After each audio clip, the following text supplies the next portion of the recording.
జిల్లా మాజీ ఎమ్మెల్యేపై హత్యా ప్రయత్నం కేసు పెట్టడం దారుణం. MLC fire. రాష్ట్రంలో కూటమి ప్రభుత్వం వచ్చిన తర్వాత వైసీపీ నాయకులపై, కార్యకర్తలపై అన్యాయంగా అక్రమ కేసులు బనాయిస్తున్నారని MLC Nellore city in-charge Parvathireddy Chandrasekhar Reddy ఆగ్రహం వ్యక్తం చేశారు. బుధవారం వైసీపీ ముఖ్య నాయకులందరూ జిల్లా ఎస్పీని కలిసి వినతి పత్రం ఇవ్వటం జరిగింది. అనంతరం మీడియాతో మాట్లాడుతూ, కావలి నియోజకవర్గంలో నిన్న జరిగిన సంఘటన చూస్తే నవ్వొస్తోంది అన్నారు. ఒక క్వారీలో అక్రమ మైనింగ్ జరుగుతోందని మాజీ ఎమ్మెల్యే ప్రతాప్ రెడ్డికి సమాచారం రావడంతో నిజమా అబద్ధమా తెలుసుకుందామని డ్రోన్ కెమెరాతో ఫోటోలు తీస్తే దానిని హత్యా ప్రయత్నంగా వక్రీకరించడం విచిత్రంగా ఉందన్నారు. 2 సార్లు ఎమ్మెల్యేగా పనిచేసిన వ్యక్తిని హత్యా ప్రయత్నం కేసులో ఇరికించడం అత్యంత దారుణమన్నారు. క్వారీ జరిగే ప్రాంతం ఏమైనా నల్లమల్ల ఫారెస్టా అని చంద్రశేఖర్ రెడ్డి ఆగ్రహం వ్యక్తం చేశారు. డ్రోన్ పంపి అక్కడ వ్యక్తులను గుర్తించి షూట్ చేయడానికి మాజీ ఎమ్మెల్యే ప్లాన్ చేశాడని కూటమి నాయకులు ప్రచారం చేయడం దారుణమన్నారు. ఇది ఎవరైనా నమ్ముతారా అంటూ పర్వతిరెడ్డి చంద్రశేఖర్ రెడ్డి ఎద్దేవా చేశారు. వైఎస్ఆర్సీపీ నాయకులు, కార్యకర్తల మీద విపరీతంగా అరెస్టులు పెట్టడం, కనీసం పోలీస్ డిపార్ట్మెంట్ ఎలా అయిపోయిందంటే, కూటమి ప్రభుత్వ నాయకులు ఏదైతే చెప్తారో, వాళ్ళు ఏ పేర్లు అయితే చెప్తారో ఆ పేర్లు గల వాళ్ళ అఫెన్స్లో ఉన్నారా, అక్కడ జరిగినటువంటి సంఘటన దగ్గర వాళ్ళు ఉన్నారా లేదా కూడా చూసుకోకుండా వెంటనే వాళ్ళ మీద వాళ్ళు ఏ కేసులు, ఏ సెక్షన్లు చెప్తే ఆ సెక్షన్లు, అది అట్రాసిటీ కేసా లేకపోతే నాన్ బెయిలబుల్ కేసా, 307 ఏదైనా కానివ్వండి, తెలుగుదేశం పార్టీ వాళ్ళు ఏ పేర్లు ఇస్తే ఆ పేర్లు, వాళ్ళు ఏ సెక్షన్లు ఇస్తే ఆ సెక్షన్లు ఈరోజు నమోదు చేసే ప్రక్రియ జరుగుతూ ఉంది. జగన్మోహన్ రెడ్డి గారు వచ్చినప్పుడు మేము చాలా వరకు పోలీసుతో కోఆపరేట్ చేసినాం. వాళ్ళు అడిగిన వాటికల్లా కూడా ఇన్ఫర్మేషన్స్ ఇస్తూ వచ్చినాం.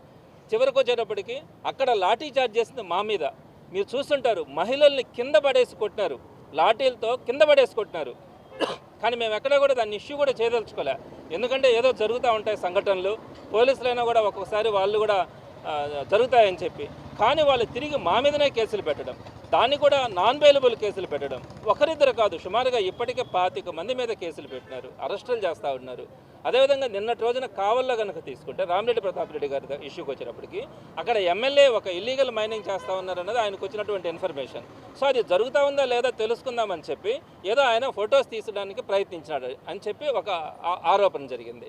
అయితే దానికి సంబంధించింది ఏంటి, దానికి రెక్కీ నిర్వహించాలని, అంటే అక్కడ ఎమ్మెల్యే గారు ఎక్కడున్నారు దాన్ని ట్రేస్ అవుట్ చేయడానికి అక్కడికి డ్రోన్ను పంపించినారని. అదేమన్నా నల్లమల్ల ఫారెస్టా?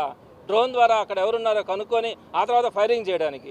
పబ్లిక్గా ఉన్నాం, మనం పట్టణాలలో ఉన్నాం, ఇక్కడ ఎక్కడైనా కూడా జరుగుతుందా? పట్టపొగులు రెక్కీలు జరపడానికి డ్రోన్లను పంపించి ఆ తర్వాత షూటింగ్ చేయించేంత పరిస్థితులు అడుంటాయా? ఏ విధంగా పెడతా ఉన్నారు? తీసుకొచ్చి ఆయన 2 సార్లు ఎమ్మెల్యేగా గెలిచినటువంటి వ్యక్తి, మొన్న కూడా ఎమ్మెల్యేగా కంటెస్ట్ చేసి ఓడిపోయినటువంటి వ్యక్తి, ఆయన డ్రోన్ కెమెరాలు పంపించి అక్కడ ఉన్నటువంటి ఎమ్మెల్యేని ట్రేస్ అవుట్ చేసి ఆయన్ని వెంటనే షూట్ చేసి చంపాలన్న ఆలోచనతో ఆయన ఉన్నాడంటే ఎవరైనా నమ్ముతారా? ఆ విధంగా ఆయన మీద 307 కేసును పెడతారా? అంటే ఆయన తీసుకెళ్ళి మళ్ళీ జైల్లో పెట్టాలా, నెలల కాలాల పాటు ఆయన లోపల పెట్టాలా, ప్రసన్న కుమార్ రెడ్డి గారి మీద పెట్టాలా, అనిల్ కుమార్ యాదవ్ మీద పెట్టాలా? ఇలా ప్రతి ఒక్కరి మీద మీరు కేసులు పెట్టుకుంటా పోతే ఈ ప్రజాస్వామ్యానికి విలువ ఎక్కడ ఉంటుంది? ఏ విధంగా ఒక సామాన్య కార్యకర్త అయినా కూడా, ఏ విధంగా సామాన్య ప్రజలైనా కూడా ఏ విధంగా నమ్మి ఈరోజు రోడ్ల మీదకి తిరిగే పరిస్థితి ఉంటుంది? మీ చూపు ఎవరి మీద పడుతుందో, ఎవరి మీద కేసులు పెడతారో ఏది తెలియనటువంటి పరిస్థితి. ఈ ఇష్యూస్ మీదనే ఈరోజు ఎస్పీ గారిని కలవడానికి కూడా అందరూ ఇన్ఛార్జెస్ కానీ మా రీజనల్ కోఆర్డినేటర్ కార్మూర్ నాగేశ్వరరావు గారు వచ్చిన తర్వాత ఎస్పీ గారిని కలవడానికి కూడా రావడం కూడా జరిగింది. వారికి అన్ని విషయాలు కూడా, ఎస్పీ గారు లేనప్పటికీ అక్కడ డిఎస్పీ గారు వాళ్ళు ఉన్నారు, వారందరితో కూడా అన్ని విషయాలు కూడా చెప్పడం జరిగింది. తప్పకుండా చూస్తాం, రాబోయే రోజుల్లో కనుక మార్పు రాకపోతే ఏ విధంగా దీన్ని ప్రజల ముందుకు తీసుకెళ్లాలా, దీన్ని ఏ విధంగా ఒక ఉద్యమం లాగా ముందుకు తీసుకెళ్లాలా అన్నది ఆలోచించి మా నాయకులతో కూడా మాట్లాడి దీని మీద పటిష్టమైనటువంటి కార్యాచరణతో ముందుకెళ్తామని కూడా హెచ్చరిస్తా ఉన్నాం.